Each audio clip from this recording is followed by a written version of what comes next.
Stealing grapes now, are we? I'm stealing grapes because I'm hungry. Well, if you're really that hungry, then how would Jalāl al-Dīn like a bowl of ash? Yes, please.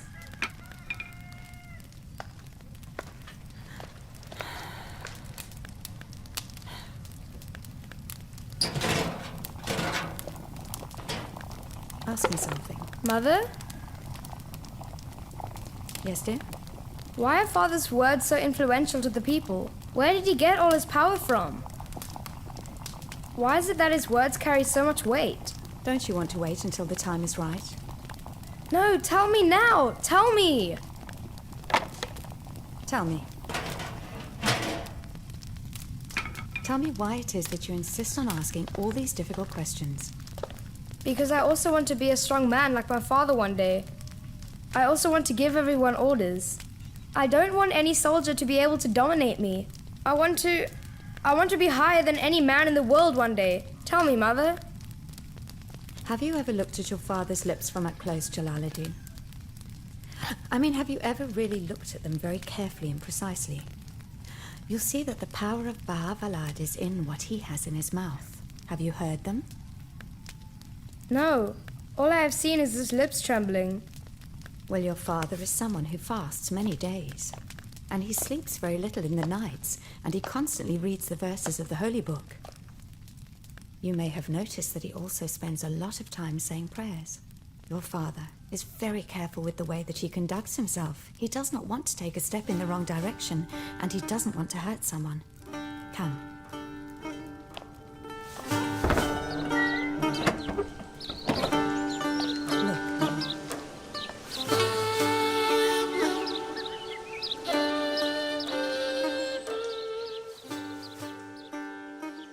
If someone says something nice about someone else, the good of it will come back to him in some way or another.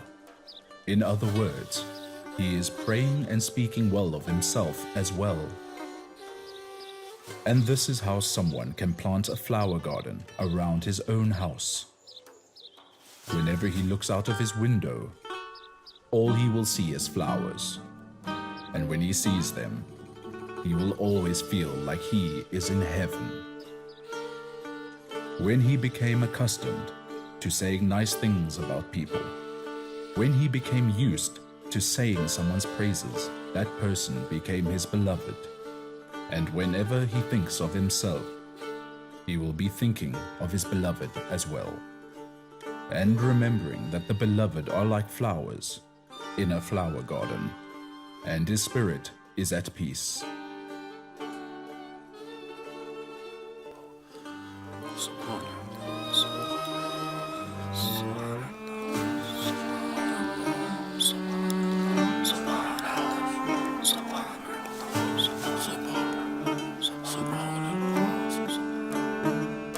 From Genghis, the son of Yasugay, the Sultan of Iran, Muhammad Kharazm Shah.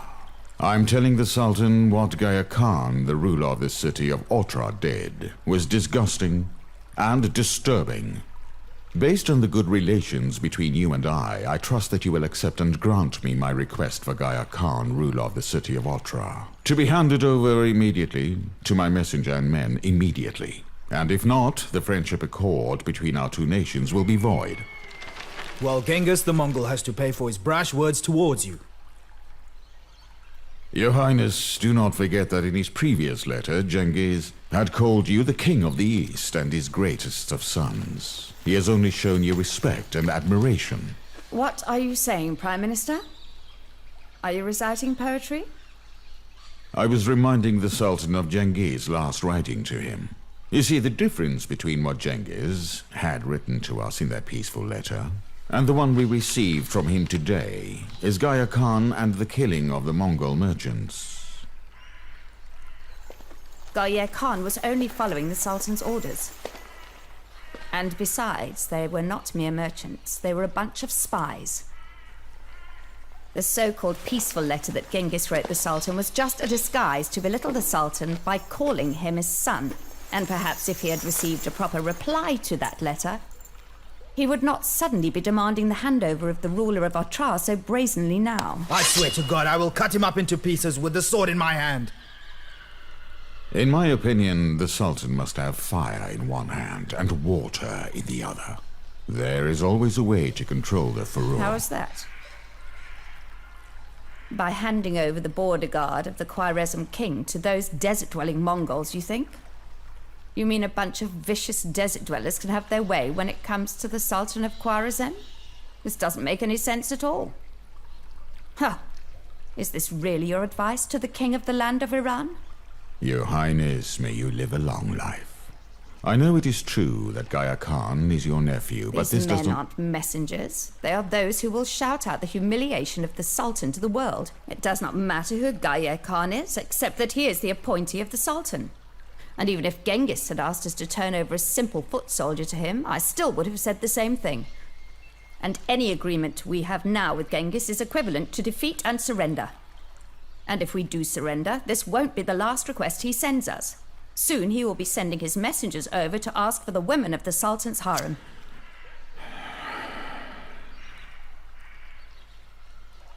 You know that standing up to the Mongols now and eliminating Genghis will be your chance to enter into the East. Just think about that. Well, be that as it may.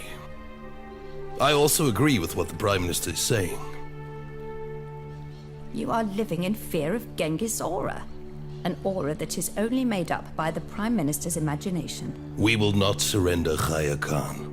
We will have to think of something in order to bring down his anger and turn his hate away from Gaya Khan. I am more than willing to go meet with Genghis with a delegation and bring him some gifts. I will put myself in danger and ask him to formally forgive Gaya Khan for what he's done. I would expect you to say these things because with the position you have here, no one would expect any more from you. I am the Queen Mother of this land, Prime Minister, and my son is the Sultan of Iran. Unfortunately, you are not intelligent enough to comprehend what worries us. What you are saying here, Mother, is without a doubt creating a war between us and Genghis. A war without a cause. And that is a mother's enmity towards her son. Enmity? What enmity? You have shown so much enmity towards me and your crown prince and his mother who died because you were so unkind to her. You opened your arms to women from all over India and Balkh and Samarkand and Bukhara. And when did I ever point a sword towards you? Don't speak nonsense, Mother, and don't try and scare me with a war, because I have been at war for the last 30 years. Then why are you not fighting? There's no glory in this war, Mother. And I sense that the hatred is not coming from Genghis' tent, but from within the walls of this palace. Every time I come back home, victorious from a war, you were never happy to see me. You have always wished me dead, Mother. You've always wanted vengeance, haven't you? For the brother that you wanted to become king instead of me.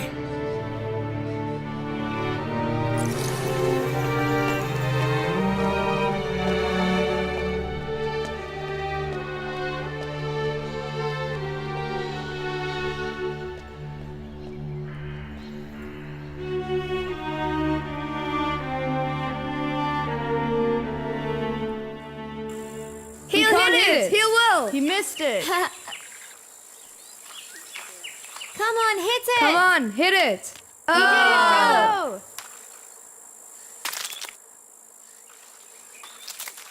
Guys, come on, stop guys! Let me hit it. Well done, you finally did it. Hey, it's my turn! He can't hit it. No, guys, try. do it! It's my turn! Come on! It's my turn! I'll have a turn! I told you. Come and do it, Jalaledin.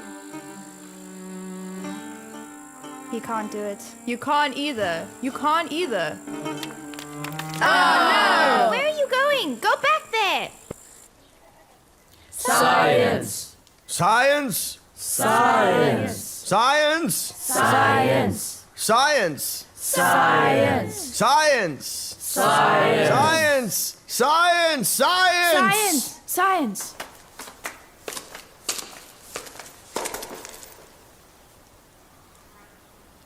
Greetings, teacher. Greetings be to you, child, the son of Bahar-ed-Din.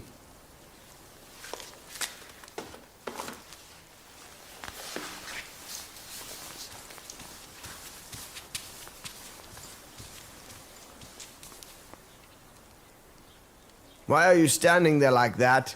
You don't expect me to start the lesson from the very beginning just because you're late, do you? I don't, sir. What is the reason that you came to class so late all the time, son? Please sit down now and don't be late again. Even though we all know you will just do as you please, right? Ready? Yes. Weak. Weak. Blessing. Blessing. Blessing. Blessing.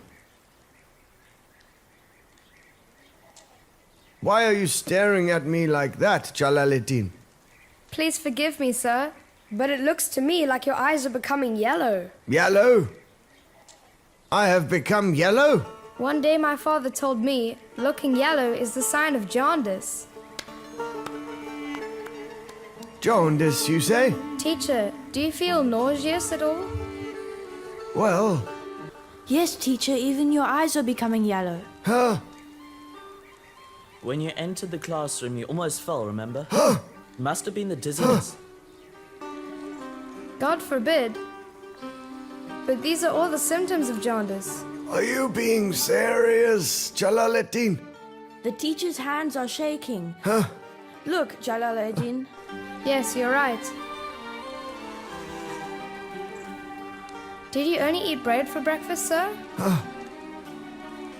But how did you know this, Jalaledin? I can easily tell by the way you look, teacher. Why, don't you have a headache? I do. I've had a bad stomach ache for the last couple of days as well.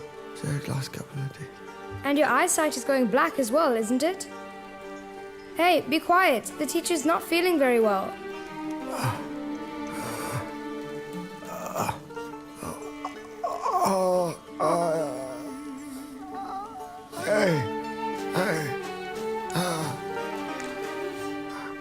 I'm feeling a bit ill today, children. So there'll be no more class today. Go home. Everyone, go home. Go.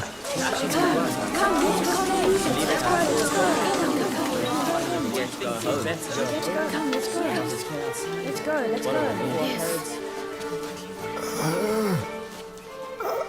Can I please go home as well, teacher? You go too, son. Go. Oh.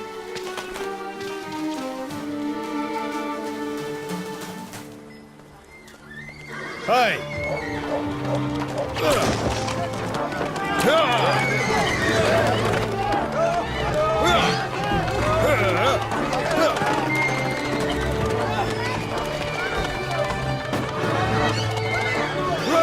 Run!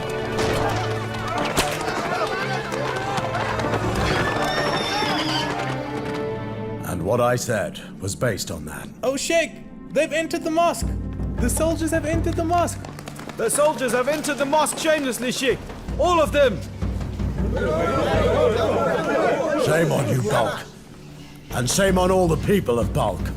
It is you who have chains around your necks, only out of fear that the cruel soldiers of the Kazem Sultan will come here and take away the ragged garments, bit of food you have. Go. Go now and fight for what has happened to you people.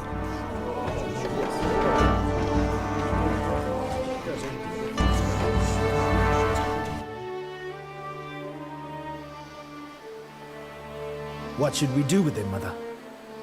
You can see that. We've made things easy for you. Their hands and feet are tied. Now you can finish what your father left unfinished. We will teach Genghis the great and important lesson today.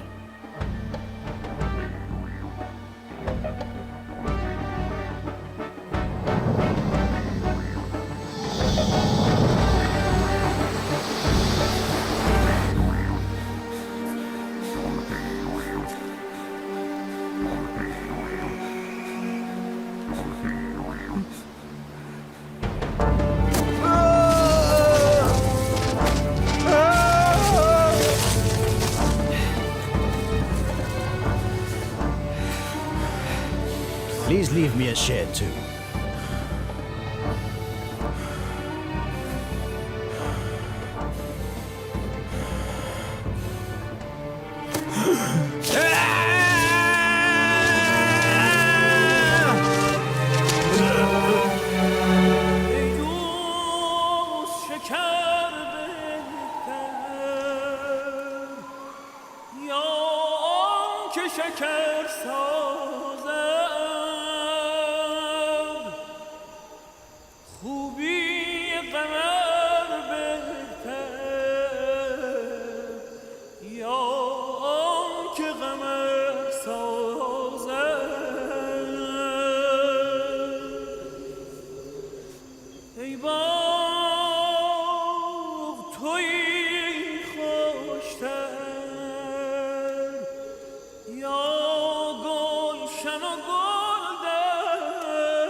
The night is very long, long enough to speak of secrets, and long enough to ask for wishes, without worrying too much about the anxiety